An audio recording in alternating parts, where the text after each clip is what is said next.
work, we'll just jump back onto Andy's Zoom, but it looks like it should be working. Right, George, need to be quiet now, baby. Love you. Right, I got it on the Pew Pew. It's up. Yeah. So we look on A.R.A.B.S. Are we in A.R.A.B.S? She is. Yo! Wow. There we go. It is. Look at that. Oh, right. I'm just going to go relax for the rest of the stream now. What about you're the broadcasting specialist here? Yeah, you need to be here. Yeah. Eyes on. This all goes tits up, right? Ofcom are coming for you. Right, okay. So, hello everyone who is currently tuned in to this stream, which I think is a bit of a first. It's thanks to Jenny from Airsoft Anonymous. This is probably the first cross-platform airsoft stream across A.R.A.B.S, Airsoft Rants and Bants, and also Pew Pew Airsoft Community. Just say a quick shout out for Steve Cox, who unfortunately can't be with us this evening. Nothing as terrible has happened. He just can't be asked. No, he's at work this evening, and we can't do the admin in his absence to be able to get him through to the streams. So, host intro. Some of you guys might know me. My name's Andy. I am the admin and founder of Airsoft Rants and Bants. Don't shoot me. Just a quick round robin to say hello to everybody. So we'll start with Jenny. Jenny, do you want to introduce yourself for people at home or at work or in hospital? Yep. Hiya, I'm Jenny. I own Airsoft Anonymous down in Basingstoke. I do media and things. Now, Jenny, you've got a shop. You also run some games as well, and you're involved with the ever-developing the Airsoft Trade Bureau body, Airsoft Trade Body, TBA, something. I don't know. What is it? You do some work beyond the background with that, don't you? Yeah, I mean, the Airsoft Trade Body is in a bit of flux at the moment, and yeah, I'm not going to go into too much detail on that because there's a lot of stuff. Secret squirrels. No, it's not even secret squirrels. It's trying to find a dynamic that works, and currently the Airsoft Trade Body in the current setup that it's in is not dynamic enough. So yeah, it's on pause and review. Pause. There's a pun there. We'll come to the pause. Yeah, So, I got it. on the, even you got it. He made it funny. Josh Airsmiths. Yes, my brother. So, do you want to tell us it's Josh from Airsmiths where you can introduce yourself? Hi, I'm Josh from A.R.A.B.S. I'm a HPA specialist based down in Cornwall, and yeah, also an admin on A.R.A.B.S. Some of you will know me from there, and the MTW owners page. Got you. Cracking. So basically, you're also my personal tech. I'm completely useless with HPA. I travel 150-mile round journey just to get my dwell locked in. More often than not, it's because I've got BB stuck down my PP hole, but that's something else that we do in the background. So a man that probably won't need introduction to many because Tim is the master of his own domain. But for people who aren't familiar with Tim from A.R.A.B.S, I'd just like to introduce Tim as the person that we steal most of our content for A.R.A.B.S. So you're welcome. Screenshots. So, Tim, for your own community who don't really know you because I've never seen your face because you don't do a lot of streaming, and the A.R.A.B.S want to tell us who you are, a little bit about yourself, and obviously just wanted to drill down as well into some of the work that you've done for the A.R.A.B, just in case anybody didn't know. Yeah, so I'm Tim from Pew Pew Airsoft Community, obviously founder and co-host of it. So brought it up from a few years ago now. It's been shut down twice and rebuilt back up to full strength. Working alongside the A.R.A.B, you would have seen my patches flying about everywhere. Currently raised 60 grand for that, and hence why we're taking part and helping Nick in his adventure going forward. Cracking. Now, you usually have a little stall or a little walk past at National Airsoft Festival. The last couple of years, that's been going on. You usually strategically place yourself so anybody coming into the site, going into the game or leaving site cannot get past you without saying, "Where's your patch? Where's my patch?" Got you. I will be there again this year. Okay. Last intro from the people. Then we're going to go into the reason why we're actually here for. Luke from Negative Airsoft. You know what? Actually, most people only see the other view. They'll only see the view that you've got looking down onto your workbench. But very rare. There you go. So that's how you know Negative Airsoft. Oh, this pile of crap right here. So, Luke from Negative Airsoft, do you want to say hello to the audience without using any expletives or swear words or anything that's going to get us cut off the air? Probably not. There we go. Right, and last but not least, the reason why we've put this initiative together, gentleman who's probably in the, it's the left-hand corner for me, but it's the top right-hand on the screen, Nick Tad. Hello, Nick. Hello. Brilliant. Nick is the reason why we're here, but I'm going to hand over to Nick so he can introduce himself and he can give you a bit of a soundbite about what he does and where he's from and what he's doing. So, Nick, for the purpose of the studio audience, would you like to introduce yourself? Thanks a lot. Thanks for having me on as well. So, yeah, Nick, I am just a businessman from the UK. I think you described me, Andy, as an old school airsofter. Used to play airsoft back in the late 90s and then gave it up because I got married and had businesses and stuff like that, and then got back into it again about 3 years later. So that's the airsofting side of it covered. But for this year alone, since the beginning of the war, I've been over in, this is the early parts of it in Poland and going across into Ukraine. But as the months have progressed now, increasingly just in Ukraine itself and down on the east side of it, just rescuing animals and feeding them, really. So that was my history in a very positive way. Yeah. Got you. So I think some of the reasons why we all got together is, first of all, I saw Nick's streams on his own Facebook, some of his videos. I then caught hold of Nick's interview with Philip Schofield and Holly Willy Wallers. Is it Holly Willoughby? Was she the one, or was it another? No, it was another lady. I can't remember. It was the other lady. So it was Philip Schofield and the other lady, and I was like, hang on a second, I recognise that silver fox, and then the cause and the face all matched up, and then obviously you've gained some traction through your own personal endeavours, through some parts of your own community, and then you've obviously been on GMTV. So in terms of being on GMTV, did that help elevate the initiative in terms of giving it focus and some traction? Yeah, it did. I mean, like I said, when I first went over there, I like a lot of other people, I just went over there to see what I could do. I've never done this before.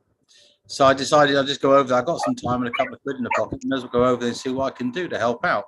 Because let's face it, it might be a couple of 1,500 miles away, but it's quite close in that respect to us here. So it was like, what can we do over there? But I mean, the whole animal thing just blew up for me there. Pardon the pun, no pun intended there. But the going on TV made a huge difference. We raised in the first 6 weeks, we raised 130,000. Which was a huge sum of money to get, and largely that was due to being able to get onto the telly, of which with that we managed to buy some more ambulances for the hospital I was working with. We built 2 new shelters and expanded 2 other ones in Poland, in Przemyśl. So yeah, it really made a huge difference getting that publicity in the first couple of months. Yeah. Got you. So I mean, this isn't, excuse the commercial term, but this isn't necessarily a startup. This is something where you're right in the mix of it.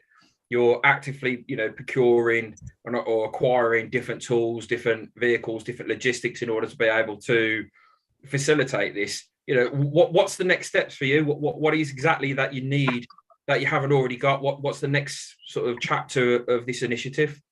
Well, like you said, the thing about it is from day one, it was very fast and loose. Things were changing on a daily basis. So, like I said, for the first 6 weeks or the first 8 weeks, around about the first 8 weeks, we were allowed to bring animals across the border from Ukraine. So the first initiative, if you like, was to take food in as much as we can, because what was happening is the animals were coming from the east to the west. They were getting moved like refugees were from the east to the west. So they're kind of bottlenecking over on the west. So the first mission was get them out of the country. Now, strictly speaking, what we were doing was illegal in as much that we shouldn't be allowed to do it, but because the Polish border guards were kind enough to say, okay, well, these are still refugees, even though they're animals, we'll allow them across. So that was fine. So we were allowed to bring 5 animals per person per vehicle when we brought them across. So we managed to get over 200 dogs and 89 cats, plus a few exotic animals like a moose, a pair of Siberian foxes, and a pygmy goat, and a wolf and a lion came across as well. But then suddenly Poland shut the borders down, Romania shut the borders down.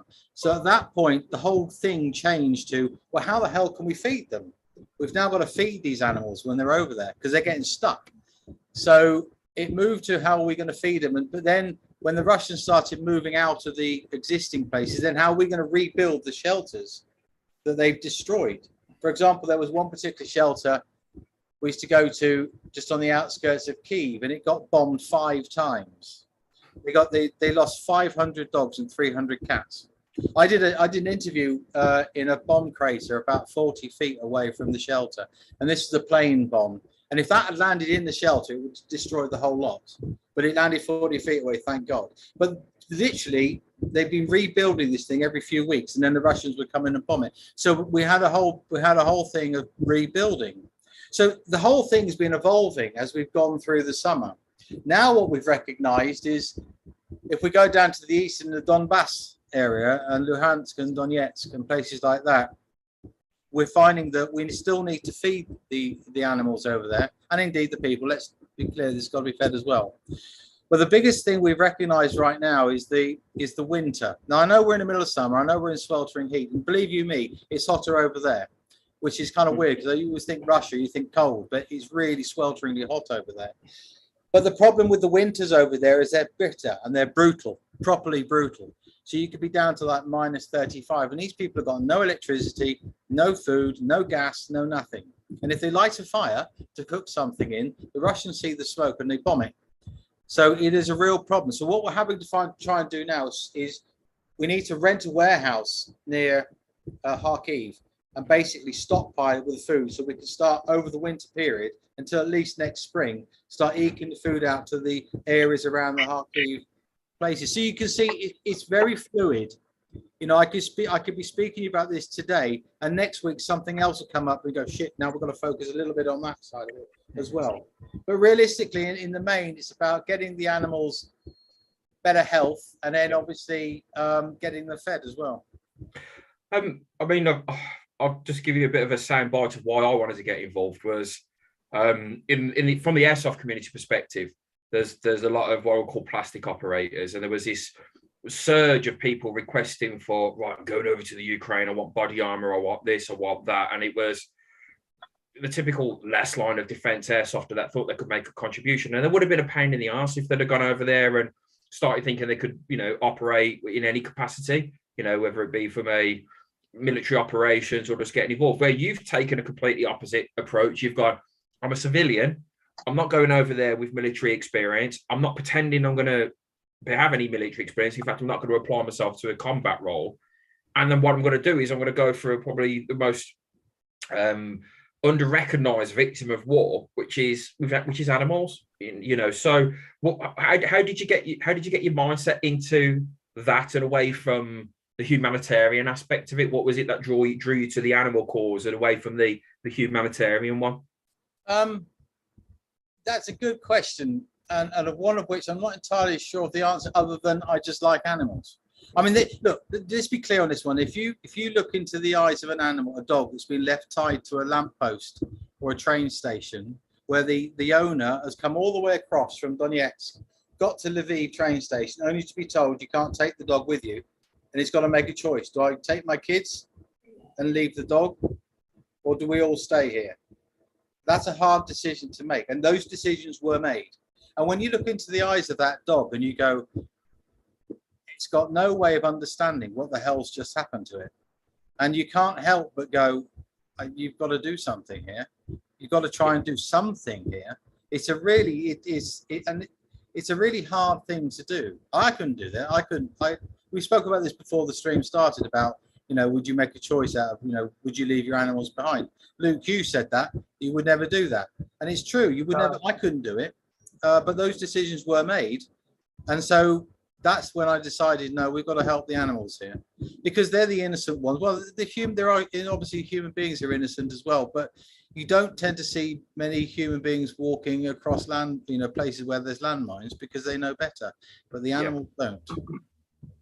And I think, you know, one of there's lots of different reasons why I invited people in. The common theme, I don't know if Tim's got a dog or a cat or some airsofters as pets, but the common theme with everyone is like, I know Josh had got a dog, you know, because, you know, if you don't mind me speaking, Josh, a couple of months ago, you lost your pet, your household pet with you, your household dog, and it was devastation, weren't it? You know, you locked off work for a couple of weeks because it was just like, actually the effect of losing your own personal, it's like losing a family member. Oh, 100%, yeah. Yeah, I know we know Luke's adoration of animals, whether it be the reptiles, whatever else is in there. the other airsofters that he keeps locked up at night, who keep sending him packages with no names on. And then obviously the two dogs that he's got, in particular Goza, you know, and we understand. So Luke was like, yeah, I'm banging into dogs. Jenny, I've met your dog, you know, and I'm banging into dogs. Say again? That I'm banging into dogs. Yeah. Nice. No, I like it. That was our secret. Carry on. I've been good as gold until now. Shoot it later on. and then Jenny, where you're pooch mad, you know, you've got yours. It sometimes features on some of the streams. I've been to the shop, very much a feature of the shop as well. So there was this, I knew straight away that most of us were into animals. Tim, I've got to ask, do you have a dog? Do you have a cat? 2 dogs. I've got a pug and a Shih Tzu pug. Wow. Do you know what? Correct me if I'm wrong, but you know, in Eastern Europe, from my understanding, one of the things that shows you're a gangster is when you're a big, huge 6'5" geezer and you've got a tiny dog, and then Yorkshire Terriers are supposed to be gangster as anything. You know? So, but yeah, jokes aside, there was this common running theme, and soon my gut feeling was I'm going to post about this on A.R.A.B.S, and lo and behold, A.R.A.B.S being the misanthropes that they are, they were like, yes, do you know what? It's the type of charity that we want to get involved with, or the type of initiative that we want to get involved in. So let's do that. And when you start talking about animal charities, there's a lot of people who share the same sentiment, and they might not be, you know, have a lack of humanitarian righteousness, but they just turn around and say, do you know what? Actually, humans can look after themselves. But as Nick's alluded to and suggested, it's like, what's the dog do when its friend and its master, its owner, however you want to call it, when it's disappeared? So, and you know, and I think that's the most heartbreaking, heart-wrenching aspect of it. When I saw Josh's face yesterday when he was talking about because looking at the dog, and I'm going, oh no, he's going to tell that story, and I'm about to cry live on stream. I was just like, oh god.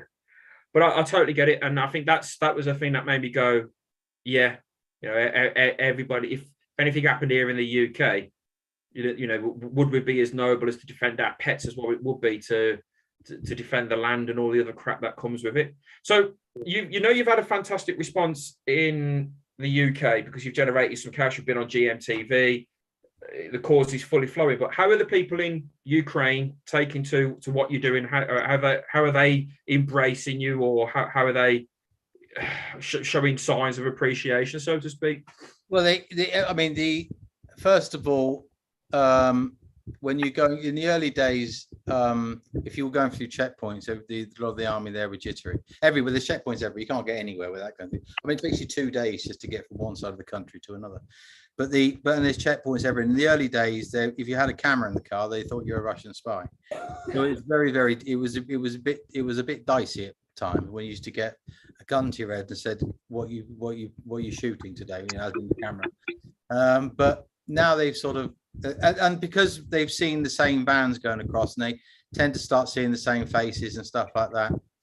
And now if you I'm English because my driver's American, so I had him in the car on the 4th of July as well. It was just like for heaven's sake. Anyway, no, joking aside, but it was but because the Americans and the UK are obviously heavily supporting the Ukrainians, we're fine. We get on really well, so we get a lot of support from the guys the soldiers on the checkpoints, and they will actually tell us. They will say, well, look, if you go around there, there's a pack of animals around there that need assistance, or that lady over there, she needs some help there as well. So they've been very useful. They've been useful and also kind. They've gotten used to us, and they really appreciate the efforts that are coming in. However, when you start getting into the villages, one of the areas we're working in is, like I said before, in a city called Kharkiv, which is in the north of the Donbass. It's about 20 kilometers from the Russian border into Belgorod and up to Kursk. We're actually working in the newly demilitarized area there, so where the Russians are bugged out. So we're about 2 or 3 kilometers from the front line there. We're essentially underneath the artillery. So the missiles, the Grad rockets fly across your head. They make a hell of a noise. And it's really sad when you start getting you can start understanding who's shooting by the sound of it as well. And like the artillery makes a very high pitched whistle. But those people in those villages, they're really, that'll choke you up as well, because they'll come out, and without wishing to sound like I'm being rude about them, they're very much like a zombie. We had an occasion last week where we were looking for specifically, there's a Facebook group down there that my guide, I can't miss his name, but my guide has, and they all join the group and say, look, I've got these dogs, I need some food, and he goes around, we go and find them, and then we find. So we went down the street, and it was the wrong street, and we parked up trying to find out where we were, and suddenly all these people just started appearing from their doors and their gates, and they sort of slowly sort of descended on the van, like you can imagine out of a zombie movie, because they have no idea why we're there. Remember, they've had Russians there that have basically stolen everything they've got and kicked the hell out of them, and then suddenly we've turned up in a van, and then we're here to help you. You know, what do you want? What do you need? And we'll see what we've got. And you have an occasions whereby they'll sometimes drop to their knees crying, because they're so grateful that the world hasn't forgotten them. So, and they genuinely are it's that tearful. And you know what, the thing that springs to mind, and it never somebody, as a friend of mine, I came back to Poland last week, and somebody asked me something. I was sitting in the McDonald's on the road to Medjica, which is the border that everyone knows from, it was the gritty border at the beginning of the war, and there's a McDonald's there, and it was used to be full of the press because it had the only place with the internet. And I was sitting in there, using the internet clearly, and I remember a friend of mine asked me a question, and I started tearing up, and I couldn't understand why. And then I just remembered that this lady came out of the house, and because at the time when this story was unfolding, I was running around. First of all, you've got the rockets going over, so they make a hell of a din, and then when they stop, you have to listen for the drones because they're there, they can see you, and then we're trying to pass out 20-kilogram bags of food to them, and then I'm trying to do my photograph bit and set off the the GoPro and stuff like that, and the interpreter was telling the story that she was saying, and I didn't recognize what she said until I was sitting in the McDonald's, and basically she said the week before she walked out of her house and found her husband missing his head, and it was just like, and it just occurred to me that that's what she said. But I think one of the reasons that she's told us is because they would need a witness, because they've been through so much, so many bad things have happened, that they need somebody to witness this is what's happening. And so it's to that end, that's what it's like in smaller villages.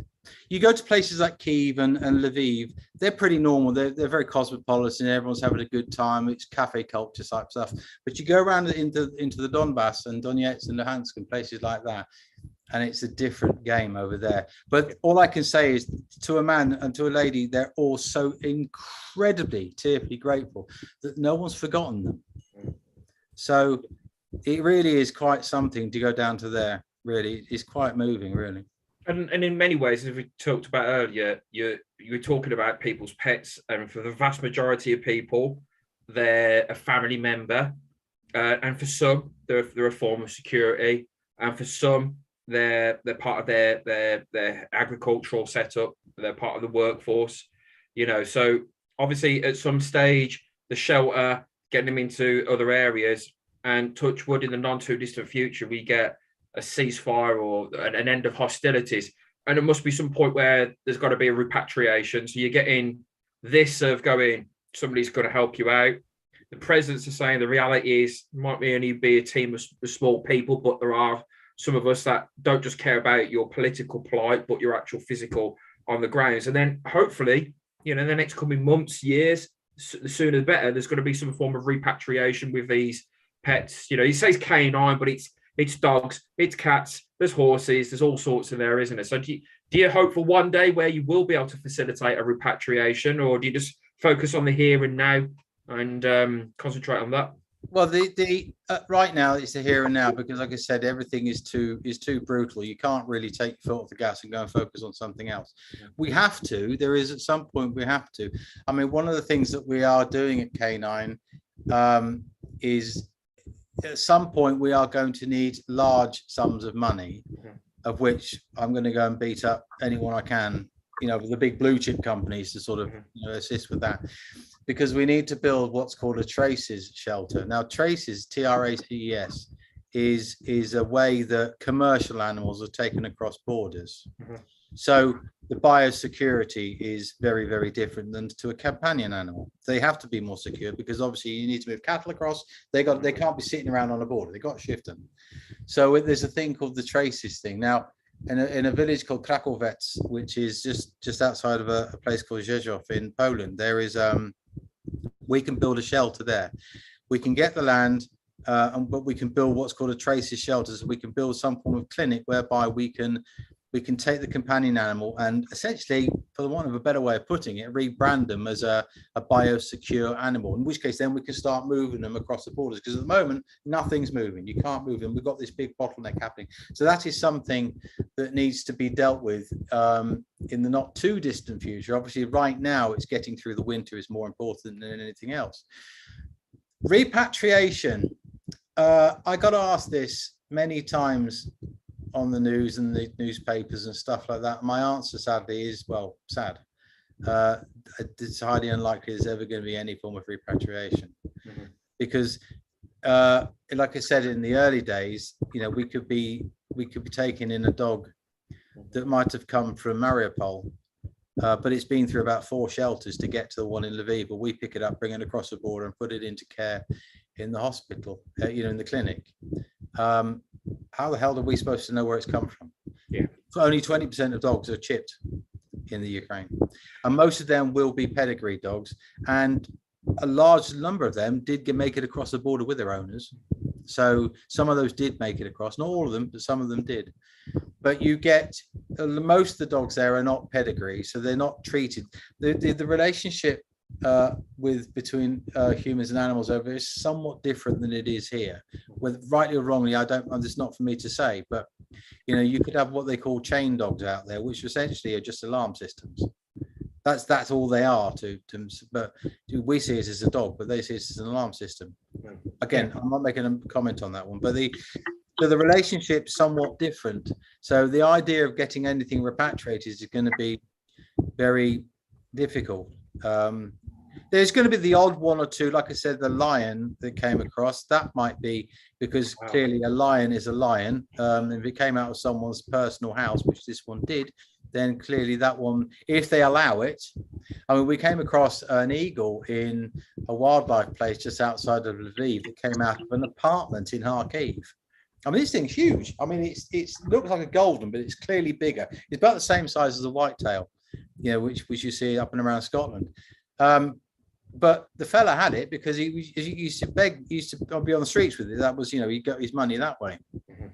Now he sent it to them, but it's very highly unlikely that he'll get it back, because you can't really put a bird like that big really in an apartment.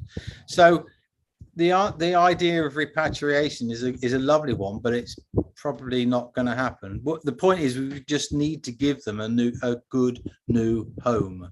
Yeah. It's not going to be the Disney movie. It's not going to be the Disney movie ending we all want it to be, you know. Yeah. But at the same token, you know, it's almost like a movie storyline as we talk about it. You know, if it weren't for the fact you're out there, there's video evidence, there's continued documentation of it. It's been featured. There's plenty of people that have seen it. It's almost like, yeah, there is somebody out there that's going out to a war-torn country and rescuing animals. And like I said, there is that. It actually, what can I say? It actually focuses on, no, it's not just about people's pets, it's about animal welfare.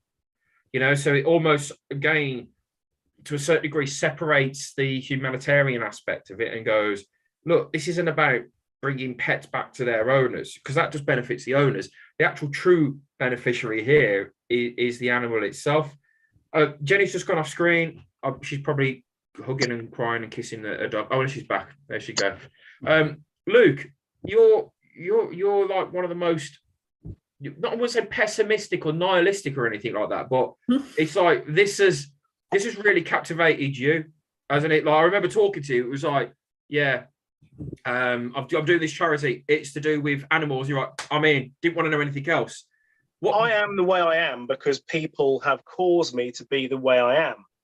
Animals haven't caused me to be the way I am. I don't want kids because I know what other kids were like when I was a kid and growing up.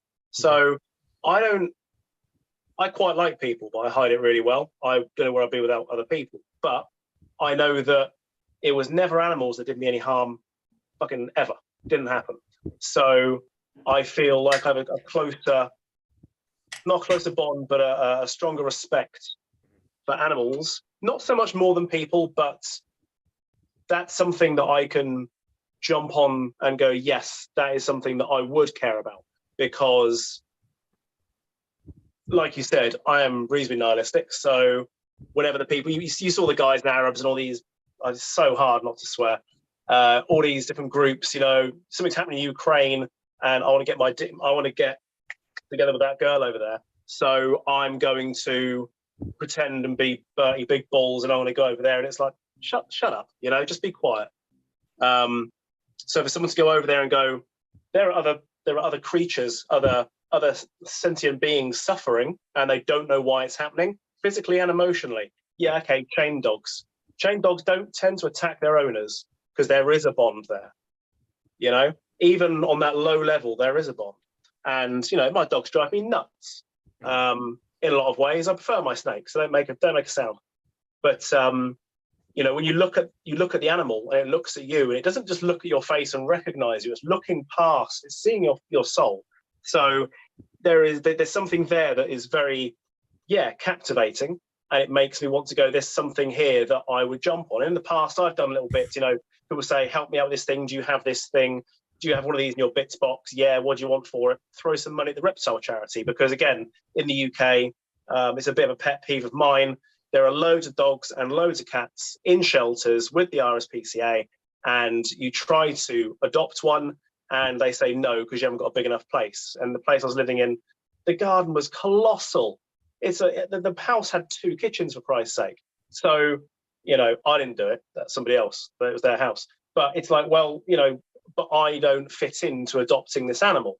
So I think, how can I help? I can't keep taking snakes in. My wife the same. We can't keep taking animals in. But now there are more animals that need to be taken into somewhere, you know? So it would be hypocritical of me to not want to help, because we tried to adopt larger animals and we were deemed that we couldn't. So we had to go buy them, you know? With this cause, it will help animals. It will help the way I see it, the other people who don't get the recognition, who some people don't believe are as sentient as they are. We can help with that. There's something we can do there. So that's why I'm on board. I mean, you know, I think I just jumped in with the nihilist negative stuff. Obviously, I don't want to. Oh, that's me all over. No, it is for the purpose of the YouTube streams, and I think I think your annoyance with airsoft and airsofters is the annoyance that you have with just people in general. But you know, you're willing any airsofter about any amount of airsoft, provided they don't talk about Marvel, all that crap. You know, as soon as they go into Marvel and role play games and all that kind of shit, then forgot you don't like Star Wars, do you? Yeah. Anyway, tune in next week. Josh, Josh, one of the things, well, I've obviously from Birmingham, I relocated down to Devon 5 years ago. Now I'm in Cornwall. Anything to do with animals automatically stretches it out from way past pets. We're talking about agricultural livestock. We're talking about working dogs, working animals. We're talking about birds of prey. We're talking about species of animal that you just don't get anywhere else. You go into the seaside and like it's not unusual to see seals bobbing about. And I mean, obviously proper seals, not Navy SEALs. So I think it's fair to, with that being stereotypical, when you talk about animals in Devon and Cornwall, you've probably got an understanding more so about how animals fit into the culture of an agricultural place. Cornish culture, yeah. It's something what we got down here. We've got farms, fields, beaches, and that's about it, truth be told. It's a huge part of the culture down here. Yeah. And it's, I mean, pretty much everybody I know has a dog or some kind of pet. I don't actually think I know anybody who hasn't got pets. Yeah. And they are companions. They are best friends. Some people who live on their own, the only thing they kind of have at home is the family dog and things like that. And it's, I think, especially our recent dog that we've just had is a rescue. And seeing firsthand, even locally, what the rescue shelters do, I imagine they've got their work cut out seriously with places like the in Ukraine and everything. That's like a whole country in disarray. That's not just pet owners like needing to give up their dog due to circumstances. It's a whole country. Yeah. is having this issue. So I can only imagine how much work Nick is actually doing over there. And it's even if it's getting them to a shelter to find a new home, that's a huge part of it, really. It's obviously some of these families aren't going to be there for the pet when they go home, but I think it's fantastic that what Nick's doing, and obviously bringing these and giving all these animals a second chance who have just been left. I think it's an amazing thing, which is half the reason why I'm on board with it. Is just because also it's always growing up with dogs, and yeah, I just think it's fantastic. I think about Devon and Cornwall as well. There's something we're not talking about because we always talk about animal ownership, animal care from an agricultural, recreational perspective, but actually just the landscape. You know, you could drive through some areas and you'll always say, I know there's horses there. You'll drive past some fields, I know there's sheep and livestock there. You'll go to certain areas, there's deer. You know, you can drive up the A30, look on the one side of the field, and there's a load of deer to around saying, I ain't running in the middle of that road again. Do you know? Yeah. So with that mindset, I wonder obviously how the landscape changes. You don't have to own pets, or you don't have to be a farmer or part of the agricultural sector to appreciate the landscape isn't just about stationary inanimate objects or trees and this is that the other. It very much is nature is part of that picture, and that's robbed. You know, that is robbed. Jenny, I mean, you're not necessarily in an agriculture area. Your shop's based, where is it? Berkshire or your Hampshire? Which you on that? Hampshire, sunny Basingstoke. Yeah, but you know, further down you've got NAE, which is just down the road, and there's about 3,400 pieces of livestock that are there in the middle of August or running around. From your perspective, obviously, what made you get involved in something like this? Because it was just a quick call for me saying, "Oh, look, this is what we're doing." Quick soundbite. What was it that leapt out to you and went, "Yeah, do you know what? I want some of this." Well, you know, it's obviously animals. You know, everybody loves animals, and if you don't love animals, then fair enough. But Nick is actually a customer of ours, and I must have missed different messages saying about what he was doing, but you know, when I'd actually found out what he was doing, and especially after I'd got off the phone with Nick and he'd gone through all these stories about what's gone on in Ukraine, and it's harrowing. You hear about these you know, families who are trying to you know, escape the war, going to jump on a bus with their family pets and being told that they can't take them, and then having to tie that dog to a lamppost in the hope that someone is then going to go and find that dog and, you know, care for it and love it. And you know, it's not just the rescuing of the animals and feeding of them, it's you know, it's the psychological damage that they've got going on as well.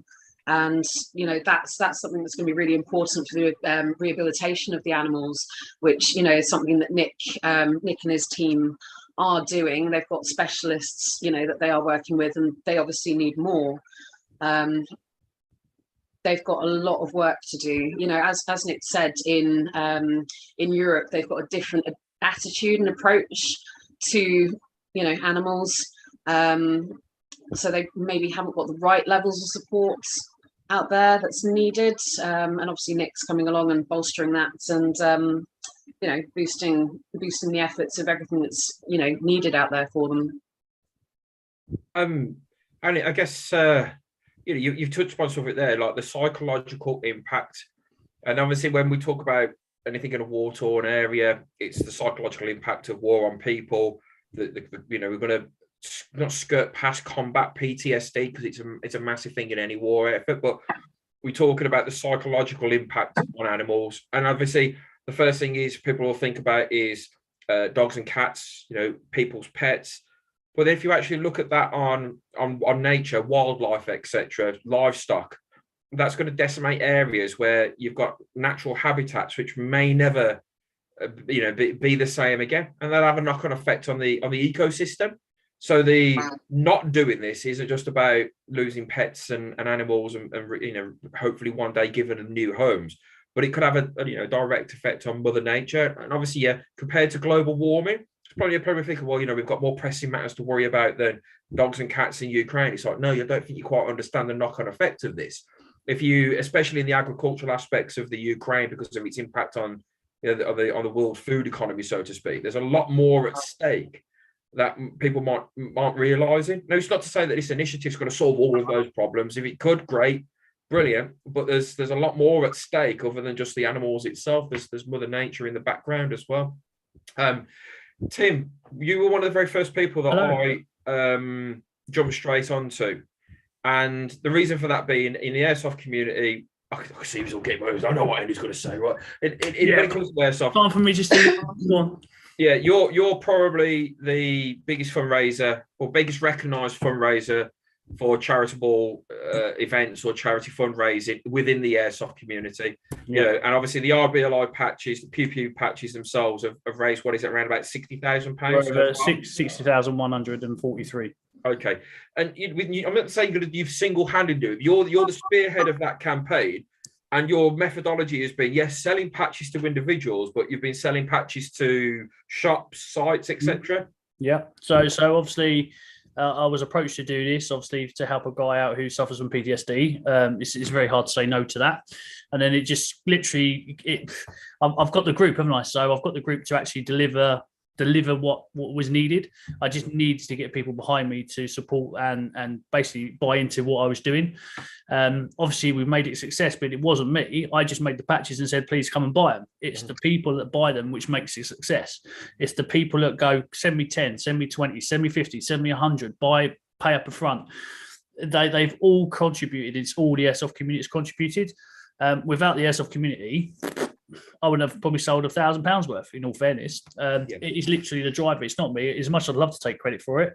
But like you say, I'm just the driver. So, and then when you approached me, ringing me up saying, can I do it? I was like, okay. So let's think about what's it for? What's it understand? As soon as you said animals, I was like, I'm in. I'm game. I'm in. I've got dogs. I love dogs. I love animals. I prefer animals over humans. Because they are the loving people. Do you mean they care? I've got a dog that sits with me every single night, looks at me and gives me that look of going, don't ever leave me. It's that sort of connection. And if you've got that animal love connection, then you're going to buy into this very quickly and very easily because you'll understand. It's the ones that don't understand. That's the ones we've got to try and educate. But I'm hoping yet again, when I get the patch out in August, everyone will jump on board and start buying them up again. Obviously, I've got the first 1,000 coming in. We'll share the picture probably tomorrow of what it is. I kind of want the digital copy to come in first before I share it out. It will be priced at £10 a patch again, and then if you wanted to post out, I'll happily do the posting myself at £1.50 a posting. So that's all covered. But then it's 100% profit will go to Nick. Nothing will come else anywhere. I will make a spreadsheet like I did with A.R.A.B.S. cover my back to show that I don't profit anything. It all goes to Nick. And then obviously he'll have this nice spreadsheet, which I'll share with the community, which you guys are in, just to cross the I's and dot the T's so everyone knows where that money goes. Because there's no way I made 60K without profiting in or putting it in my pocket. And I've hopefully gained that trust over the few years with A.R.A.B.S. I like doing it. So hopefully with my input of building these patches up, making them, if it's successful, we might do another patch with different animals, might do something totally. Do you know we can do other things, uniforms, cuts, clothes. It depends how well this goes, I suppose, and how well it sells and what people get behind. I will be selling at NAE. I will hopefully have my stall literally on that footfall, and these patches will be sold there as well. So come and get them. You know, and so we've got this target of 50,000, which, you know, Nick talked about earlier on, a sort of 6-figure contribution that will be made over a period of time. We've got a target here of 50,000, you know, something which Nick touched upon, which is even a couple of £1,000 actually goes a long way because it can buy 20, 30, 40 kilos of food. So, you know, put it into context, sorry to coin the supermarket, every little helps really, isn't it? So, you know, whether we do a couple of £1,000, whether we do 5, 10, 15, 20, whether we hit that golden target of 50. Nick, from your perspective, obviously, if we were to get to that target, that immediate £50,000, what would be the foreseeable spend on that? What would be the first things that would contribute to? Warehouse. Yep. We've got we need the warehouse down in Kharkiv. We're going to go on the west of Kharkiv because obviously if the Russians decide to play silly buggers down there again, then we need to protect this investment's kind of. So we'll rent a warehouse down on the west side of Kharkiv, and we have a contact now. We have quite a good, as you'd imagine, quite a good string of contacts now, logistical contacts within the country. We can buy 20 kilo bags of dog cat food for around about $20. So we can get you can imagine, this is why, you know, when you say to me £1,000, all I'm thinking, that's 50 bags. You know, instantly that my mind just goes, well, that's 50 bags. That, you know, that's a couple of van loads there. That's a few tons with that'll feed that village there. So you can imagine that what we can do with 50 grand, we can fill a warehouse. Basically, so we can keep that warehouse filled. We can get an Arctic lorry, which we can get access to. I have another contact in Kyiv. See, the other thing we want to build as well is as the winter comes along, we need to start thinking about how they're going to cook, because they can't, and how they're going to stay warm because they can't. And we came across this cooking system, and it's very simple, very cheap to build. And basically, it's a piece of box girder like that, and a piece that sticks out like that. And you feed it from here, and then you sit the pan on top. But the point is, it will burn without releasing smoke, or very little. So then it can't be seen. That's the point. And the Russians don't see it, and they don't get shot, which is kind of important. So, I mean, this is what that fella said to us. He can't feed his dog because he's got oatmeal, but he can't cook the damn stuff because the Russians either smoke or bomb him. So there might be, I'm going to be looking in, and this is when I next go over in a couple of weeks' time, things like that I'm going to look into and start costing out as well. So we might be able to cost out within this some of that as well. Because, you know, if we can start stockpiling oatmeal, flour, but basically dog food as well, mainly is the animal feed, then we could do an awful lot with 50 grand. That can go places. It's not going to feed everyone. We literally can only focus on some of the shelters around Kharkiv that will still need to be our help, our assistance. When I say our, I mean, it's, you know, the community of animal people there that are helping, because obviously I'm not the only one. There is a few of us doing this. But in the main, it will keep those villages around there fed. If anybody's interested, there's a website you can go on called Deep State UA, and it gives you live updates of what's going on, and you can start seeing where I'm talking with these names that I'm talking about. You can start seeing where it is, and you can start an understanding of where we're going to be taking this stuff. Nick, I'm gonna jump in and ask something though, because one of the things is, obviously people will try to say, I want to make a donation, but we've got the rising costs of everything in the UK. We're in a privileged position. No matter how much we want to moan about, things are getting tough because the price of fuel's gone up, the gas and electricity bills have gone up. But there are going to be some people who are on, excuse the pun, breadline, you know, or well below that. There will be some people that will turn around and say, look, I can't give a lot of money, but I can give time. You know, so is there another level of effort that people can help you with in terms of time? You know, are there any logistics aspects within the UK? Heavens forbid, probably wouldn't suggest people trying to get over to the Ukraine by hitchhiking, because if you can't afford a £10 patch, you're not going to be able to afford the fuel and the bits and bobs to get you to over there. But is there anything in terms of time that people can contribute? Or is it just a case of spreading the message out? You know, sharing this video. You know, posting on Facebook, posting the link to the charity. Yeah, I mean, all of the above, really. And the thing is, though, there is, and kind of justifiably, a certain amount of apathy in the respect that, you know, since the beginning of the war, it's never been off the telly, is it? You know, it's just been, if you pardon again, no pun intended, we're being battered by it. So there is a lot of people are tired of hearing about it. But unfortunately, and it's just my opinion, this is not based on anything other than the information that I have, I can't see it going anywhere for a long time. And so in that respect, we're going to have to get used to it. But I think the answer is that, is there anything that people can do over there? It's difficult for me to say yes, because the logistics of just getting to the east is so hard. I mean, like I said, when I first drove to East Poland, that took, you know, that's a 23-hour drive. That's without stopping. To get down to Kharkiv and Donetsk and places like that, that's 2 days, because there's a curfew on still. So you just can't. It takes an hour to get to Lviv. It takes 7.5 hours to get to Kyiv, and it takes another 6 hours to get to Kharkiv. And you want to get to Dnipro and down to Odessa, it's incredible. It's even longer as well. So to do that is you need time, and you need money, and you need to know the people. So in terms of the UK, the best thing to do is to share the message. Share the message, right? So what I was leading on to is get the message out, to the best we can do. We are in the near future. There are people that are running trips out there with vans. So they're essentially stockpiling. So I could at some point issue some addresses whereby if you're in the Merseyside area, go and see this fella. Mm-hmm. And if you want to just take a case of food or a bag of dog food, take it, or some blankets, you remember, things like that, take it to him. He will then bring it over to Poland, and then we'll ship it in from Poland. Okay. We have 2 warehouses in Poland that we can use. Okay. All right. So one of them is with the A.R.A.B.S Foundation, which is the ADA. That's A.R.A.B.S Foundation in Przemyśl. Don't ask me to spell that. It's Polish and it's really hard. But I can obviously put it on the group, all the groups.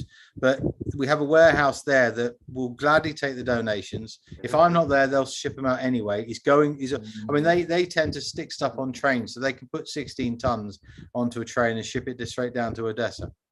So. And if not, then when I'm over there, we go straight in there. There's no point driving a van down there empty, is there? So I go in there and we load the hell out of it, even if it might be slightly overloaded, but we just take that down. So, it'll get down there. So there are ways that people, if they can't afford to do it, but they might have a few tins of this and a few tins of that. I'll tell you a story. When we were in the early days, we were getting buses and trucks just turning up to the warehouse every hour. And they were full of boxes of this, that, and the other. And we had to go through all the boxes because you could have a box of reptile food, terrapin food, dog food, cat food, anything. So we had to sift it through it and obviously put it into its relevant places. And I came across his bag, and it was the most beautiful thing I've ever seen.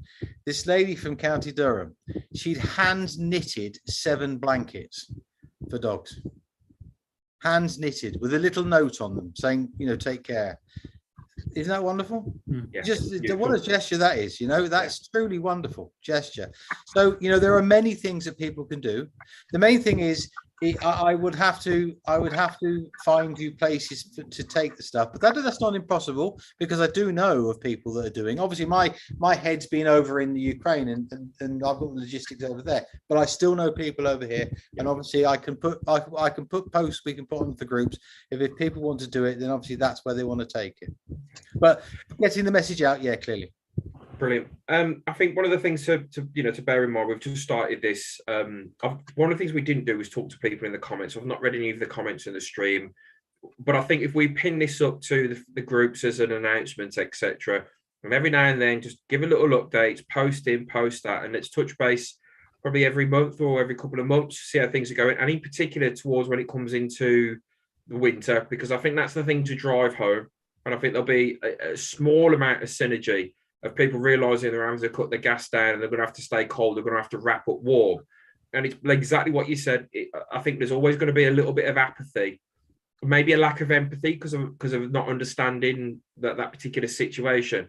But as the winter draws in and we start recognising that A, we're running out of money, B, we're having to cut down on fossil fuel spending, and also it's getting colder, I think we'll revisit this as well in a couple of months and drive it home. And in the meantime, we'll spread this amongst the Facebook Airsoft groups as well.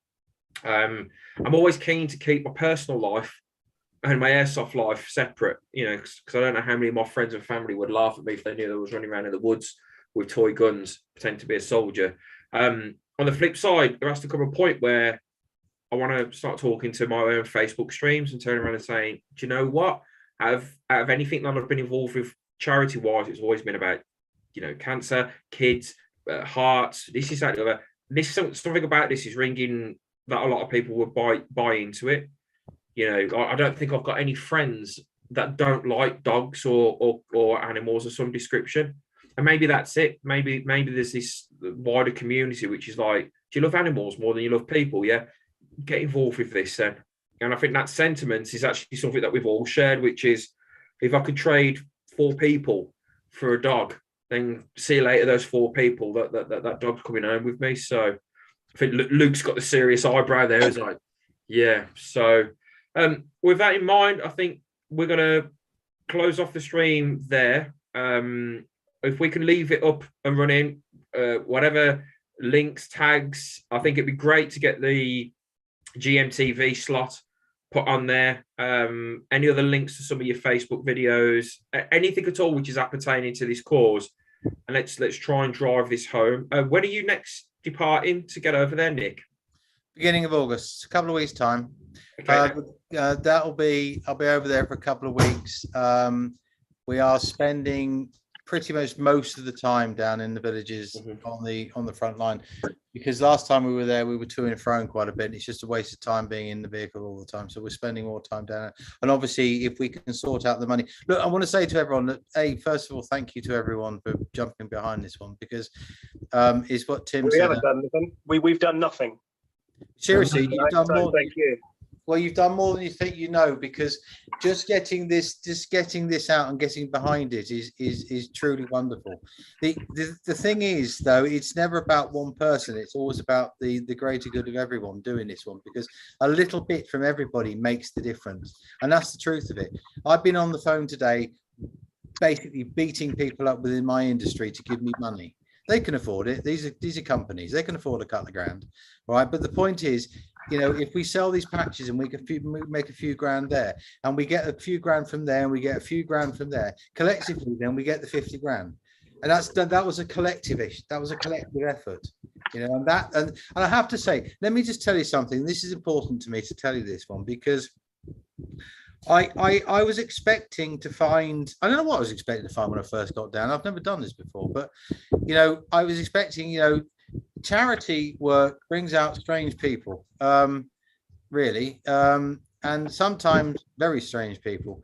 But parking the politics and parking the nonsense, that there is a lot of that behind it, certainly with some of the bigger NGOs. But the most beautiful thing I've ever seen is the human being that makes up the army of volunteers. I've seen CEOs sweeping up dirty nappies from, and I've seen retired men that can barely walk, with their high vis jackets on, directing, refugees onto coaches. And it's -5. When I first got down to the border, it was -5. It was really cold. And you see this, and they just turn up. They just turn up. What do you want me to do? Well, those water over there needs to be taken over there, or that baby food needs to be taken over there. And they just get on and do it. And, with the best will in the world, you can have all the NGOs, all the RSPCAs and the NFAs and the PETAs and all that kind of shit, right? They come, they steam in, they take all the money, take the glory, and then bog off and don't do anything.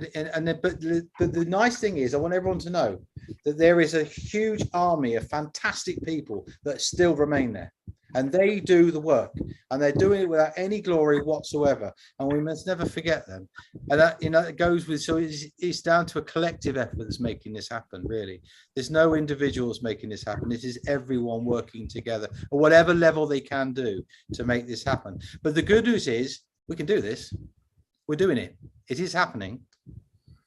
Nick, just to add to that, one of the things that's happened since the launch of this campaign, or this initiative, whatever you want to call it, plenty of people hit me up by DM with their own ways of wanting to contribute. I got Tim involved because it was, basic thinking. Who do I know who's made more money for charity in the airsoft community than anybody else? It's Tim and his crew. But there were people that were Ed Leo, who I know has had involvement with getting over there to get people out on the border. They're saying, what are you doing this time? Are you doing a raffle? It's like, maybe. There are people that wanted to donate things for auction. There were people that wanted to do their own patches, etc., etc. So I think I don't want to take anything away from what Tim's going to be doing, but there's plenty of other smaller initiatives. And if people feel that they can donate something which it's not at their own pocket, but they've generated something, I think it's always worthwhile touching base with those people. Now, on the threads that we're going to leave the videos up, because thankfully this one's been pretty clean. There's nothing which is going to cost anybody their jobs. There's nothing which is going to get us shut down by Facebook. So if we keep this thread and the videos up there, what I'm likely going to do is on there is start tagging some of the organisations, the sites, the people that have said, I want to get involved. And Nick, if you've got a presence on there, people can approach you directly and say, great, what Tim's doing. We think that's probably the most smarter move to go through. But if anybody's got their own little way of helping, let's not ostracise anybody else and wanting to do their little part in whichever way that they want to do. You know, maybe I phone up a couple of boys from Birmingham and we do some legitimate robbing. You know, a couple of banks, some jewelers, Keep it clean, post keep it offices. clean. Don't care where the money's coming from. Yeah. You know, so I mean, it's such a good cause. I might even reach out to Dave's Custom Airsoft to see if he wants to get involved. You know, to sort of bury the hatchet and get him involved. You do need to open every avenue, and everyone needs to do a bit. So there is no limit. Just because I'm doing a patch, it doesn't mean that other people can't do a patch. Just because I'm doing it, but let's use the people around who's got the knowledge to get that message out. Yep. So if someone else does a patch, let us know. We'll send the message out. Yeah, brilliant. There are other bits and bobs that Nick needs as part of this initiative. I'm going to leave it for Nick to discuss that on the thread, and we could talk about that online. It doesn't involve drugs or alcohol, thankfully. So, but we'll get into the nitty gritty of some of those other aspects on another stream, maybe, and then talk about some of the smaller items that people can donate, which can help with what you're doing. So, if everybody's happy, we'll lock the stream off there. Wish everybody a good evening. I've done the thing I'm not supposed to do, which is I didn't go into the comment section and say hi, but we've got limited time. We wanted to try and make this as engaging as possible, as well as having the backstory and understanding the motives why people are getting involved. I think also it will be worthwhile doing this again on Steve Cox's thread. Yeah. You know, so Steve's got a good group of people. A.R.A.B.S is not the terrible place that everybody thinks that it is. You know, we try, but we're not a bad bunch of people in there. And if the group didn't say it or do it, we'd have nothing to report back on. Exactly. So we put it on the internet, it's there forever. We'll have it. Yeah. If anybody knows anybody at Airsoft UK, it's like, you guys aren't that bad, you know what I mean? So I've been chatting to the guys at Airsoft UK. It's only a brief chat, but we should get some stuff shared through there as well. Yeah. Okay. Luke, I'm not going to say whack this on your YouTube channel, because I think something as nice and as thoughtful as this will be totally contravening what you do to, or contradictory to what you do on negative. Anything I put up, people see it. So there's no reason why I can't. Yeah, okay. So I think this is recorded. Let's just do a quick cleanse on it to make sure that nothing that we're saying is going to land us in prison for 25 years. Or well, like you getting your boys from Birmingham and all that stuff. Yeah, we know. Just rewind, edit, /cut, done. Brilliant. Like, guys, thanks a lot for tuning in. We look forward to touching base with Nick again, maybe in the coming months. And Josh, Tim, Luke, Jenny, Nick, the bald guy in there with the blue shirt. Oh, that's me. Let's meet up again soon, and we'll have a catch up. And the Airsoft community, thanks very much for tuning in. If you are, speak to you soon. Take care. Cheers, everyone. Bye bye. Bye. Thanks, guys. Bye.